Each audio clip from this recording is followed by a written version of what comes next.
Welcome to this edition of Mayor's Report in Pleasanton. I'm your host, Dr. Marshall Kamina.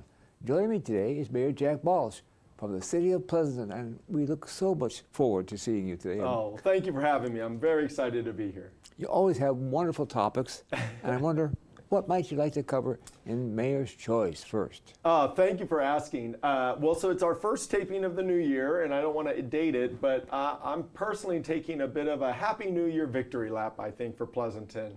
What a difference a year makes for us. And so as I've rounded out my first year as Pleasanton's mayor, let me begin by just saying Happy New Year to Pleasanton. Happy New Year to our residents, to our businesses. I hope 2026 is prosperous and your family does well. In what I'm saying about taking a victory lap or just a lap of appreciation for 2025, Pleasanton has so much that we've accomplished in 2025. I know we'll talk about a bit of it, but we did innovation-based business zoning to lure advanced technology, life sciences to our city. We've provided the fertile ground so that if any of those companies want to come here, we're as ready as we ever have been. We did a water maintenance plan that we'll talk about a little bit later that lays out a project and strategies so that we can try to arrest some of these swings in the water costs and water maintenance reliability. We streamlined overall residential permits and small business permits. So now that the review period is a very prescribed amount versus very subjective. We completed an asset management plan, or right at the end of the year. Highway 84 680 interchange opened up. That was on the books since my predecessor, Mayor Thorne. Something him and I think a lot of your remnants from Livermore helped us get. Just opening up for commerce and traffic and better safety. As a person who went to school in Sunol, I know a lot of the accidents occurred on Highway 84. So Highway 84 getting the interchange improvements was really huge. Lions Wayside bandstand and park, our residents should just take glee in how beautiful that bandstand was at the end of the year. The park department lit it up, and it was just a crown jewel for our downtown, in my opinion. And then just kind of rounding out a little bit more, I'm really excited to see what the Pleasanton Downtown Association has in store for 2026. They brought some amazing things for us in 2025, including Pleasanton Palooza. And so many people talked to me about how that felt old school Pleasanton, right back to our core values. And then, we had external validation of how awesome it is to live here and in the Tri-Valley, with being number 2 on the highest quality of life and for mid-sized city. And then the cleanest city in California. So no kidding. Yeah, so just some really nice things that really kind of showcase why it is such an amazing place to live and how high quality of life really does matter to support us all. So it's just been a moment of gratitude from my perspective. So thank you. Thank you. Well, under your guidance, the city made many improvements in 2025, including nearly $30 million in capital improvements. Could you remind us of some of those? Yeah, not just my guidance. It's the hard work of our city staff who has outlined this, and then the additional support by my fellow council members that really have prioritized this. As many viewers will know, one of the key things that I'm trying to do is provide a lot of the groundwork and infrastructure to provide that fertile ground that Pleasanton can grow for the future. Make sure that we take care of some of those things that maybe we've not really been focused on in the past. They're not necessarily as glamorous, but $30 million in capital improvements in 2025 is truly a remarkable number. That's water infrastructure, streets, parks, traffic safety, and then public buildings. I talked about water infrastructure. The water infrastructure that we did included an 18-inch water main and turnout on Burnell Avenue and Turnout 1. It helped balance water pressure throughout the entire city. We saw the LA fires down south, and we saw how hydrant pressure was a major concern. And we're rebalancing our water pressure. We're trying to think about those issues, and that is in case of an emergency. Street maintenance was another major investment. I hope people are feeling it with when they drive down Hop Yard. That road is smooth. I was going to say slick. It's not slick. It's smooth, and you can look at even down where it connects into Owens Drive by the Home Depot and that intersection there with the freeway. There's a whole new interchange there or intersection there. It has a bike lane. It has a lot better pedestrian crossing, and it also has it where the traffic flows a lot better, in my opinion. And then, like I also mentioned, and just at the top of the show, the Lions Wayside Park, the Lions Wayside Bandstand, the little plaza we've created there. DeLucchi Park is getting some upgrades now. So all of this is, as I said, improving the quality of life, continuing to support our residents, a place for you to recreate, dine downtown or in our community. Just trying to always focus on those things and build a better city. For a while, I was sort of wondering with regard to the balance between the city and the business people, but you came together beautifully. I really commend you on it. Well, thank you. It takes a big team. I'm just part of the team. No, yes. Now, last year, the city worked really hard at strengthening the economy and improving what we call the experience for all. Can you recap some of those changes? Yeah, just like I just hinted at, and one of the things that I really am personally proud of, and this is exactly it, right? How do we strengthen Pleasanton's economy when all the cities are trying to do that? Of course, each city is trying to do it. How do you do it when the macroeconomics are not necessarily within our control, right? So we can't do that. Can't control how interest rates or inflation.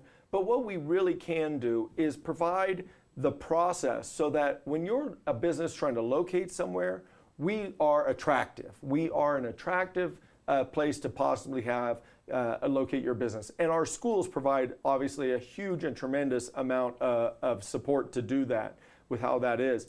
But strengthening Pleasanton's economy while the focus on the overall improvement to residents and businesses has been one of the major focuses of this council. One of the biggest changes people probably may recall or remember is we reorganized how the city is working. We combined our planning, permitting, and economic development into one house.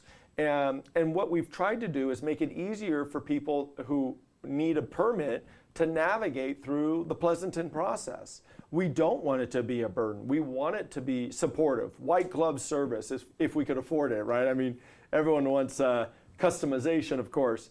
But we're focusing in on where are the pinch points and how can we make Pleasanton business friendly without changing who we are or our identity. And it's not doing that.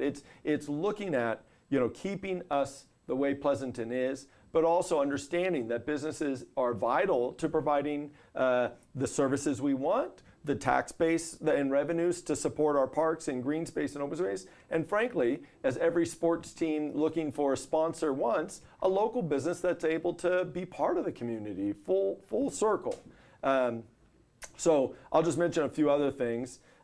We and people probably do see this, but we really doubled down on our partnerships with our school, the PDA, the Hacienda Business Park, now known as Hacienda, the Chamber, and just also the regional outlook of how Pleasanton is going.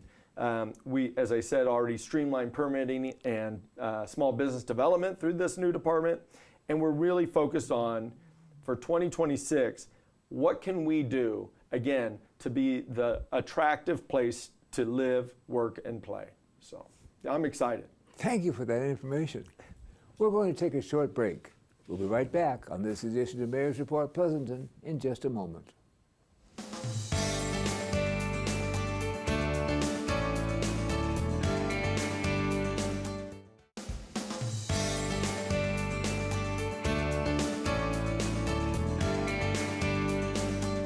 Welcome back to this edition of Mayor's Report Pleasanton. We are here talking with Mayor Jack Balch from the very city of Pleasanton. Thank you for having me back. The asset management plan update is what I'd like to ask you to discuss or present for a while. At a recent meeting, the council received an update on the first two phases of the city's new asset management plan. What are the highlights? Yeah, thank you very much. I don't know if this is a very attractive thing for many people, taking a bit of an inventory of everything you own. Frankly, we just went through the holidays and I tried to get rid of a lot of my stuff in my closet and things I own. But an asset management plan is that, an inventory of everything the city owns. And if you think about it, many viewers and residents thought we had one, thought we already had this. And we may have had parts of it, but we didn't really have it all in one place. We really didn't measure the same consistent amongst how we measured things. Different departments think of life of an asset or a bench or a parking lot differently. And so trying to get a uniform process so that, as you probably know, it can lead into the financial planning. And when times are great, perfect, we can fix a lot of those. When times are leaner, this will help us prioritize what is needed. So what the city did, and I really am proud that we've been working on this so diligently, we had 2 phases. The first was getting the inventory of everything, and the second was the condition of it, right? And so, once you know that pump is in great shape or in need of repair, then you can start to plot out your dollars as to when you need to replace it and how much that will cost. This process has led to over 200,000 city assets being identified: roads, bridges, parks, buildings, vehicles. And so we've got a baseline for basically where we're at. What was that number? 200,000 assets were identified. The other thing that I'll maybe point out is I was pleasantly surprised to see that 94% of those assets are in good or better condition. So we really have 6% that is in need of poor or very poor condition that we need to address. But it leads us to a practical, data-driven approach for how we will plan to replace those, how we will address the life cycle of assets, how we will budget accordingly, what we will need to budget. And so we know if we budget less, we will have a shortage and that asset will need to go an additional year, possibly with a higher maintenance cost than we should have had because we should have replaced it earlier. But it's giving the city council the tools and with staff to really make these more informed decisions. I'm really proud of it. One of the things that I think that the council did ask at the end is let our residents see this. Let our residents understand what those assets are. And so I think staff's really working on trying to figure out how we communicate that. With 200 line items of stuff, that's a little tricky. But the concept of what's out there and where we're at really matters. The other highlight I'll say is, we know that we've had a budget wobble. We know we're trying to address, get revenues to grow while we are working on making sure we're constraining costs or being very conscientious of how we're spending the taxpayer dollar. But to me, all of it is focused on providing services for quality of life. And so right now, that's what we're trying to do. We're trying to make sure those services can continue to be delivered in the most cost-efficient way for our residents, because taxpayers work hard for their money, and I respect that. Thank you. Now, starting on the 1st of February, Pleasant is going to have a new discount program for income-qualified customers. What is that program, and how can residents take advantage of it if they're eligible? Yeah, thank you very much for this question, and I'm going to be highlighting this myself. So our residents may have remembered through last year, we worked on a water rate, asset plan, like I've just talked about, and then we specifically went into a water rate adjustment process. And in that water rate adjustment process, one of the things that came up is that our discount programs had not been addressed in some time. They hadn't really been keeping up with where our population is at and what they need, and we had a couple of different discount programs. So we've combined that now into a single discount program. It's income qualified, and so I have the eligibility, but it will provide a 30% discount on water and sewer charges for income qualified households in Pleasanton. And so to be eligible, residents must be a Pleasanton water customer, clearly. You need to be enrolled in PG&E Care program, meeting the basic usage limits of water. You cannot be an excessive user, for example. And then you have to provide proof of residency. So we're really trying to make sure our residents there. one of the reasons that we've moved to this is because any discount program we provide is required to be audited. We have to audit those programs, make sure there's no fraud. Well, the PG&E Care program is a very known program, very easy to audit, very low cost. And one of the things that we started to look at is any type of other program we were going to implement would have caused the administrative burden to eat away at the benefit we could have provided to the residents. And so that was really debated. It was a difficult decision, but I'm very comfortable with this and where we're going. Income qualified for those who need it, no matter what age, if you're a water sewer user in our community. Now, I understand that for some people, it's going to be a new change. So the city has set up a day to host in-person assistance for people who would like to apply. Every person who would like to will need to reapply now that these new programs are in place. So everyone has to reapply, and they can do it online. But January 28th at our Operations Service Center, 3333, so 4 3s, 3333 Bush Road, can show up, and it's going to be all day. It's going to be 8 a.m. to 7 p.m., January 28th, and you can get assistance on getting this rebate, applying for this rebate. We ask that you just bring your photo ID, a copy of your bill, and I think that's what they asked me to make sure I said. I think that's it. Yeah, I think that's it. But you can look at the city's website, and more information will be coming out soon. But jot it down, January 28th at the Operations Service Center, 8 a.m. to 7 p.m., which is a pretty significant amount of time to provide assistance. It certainly is.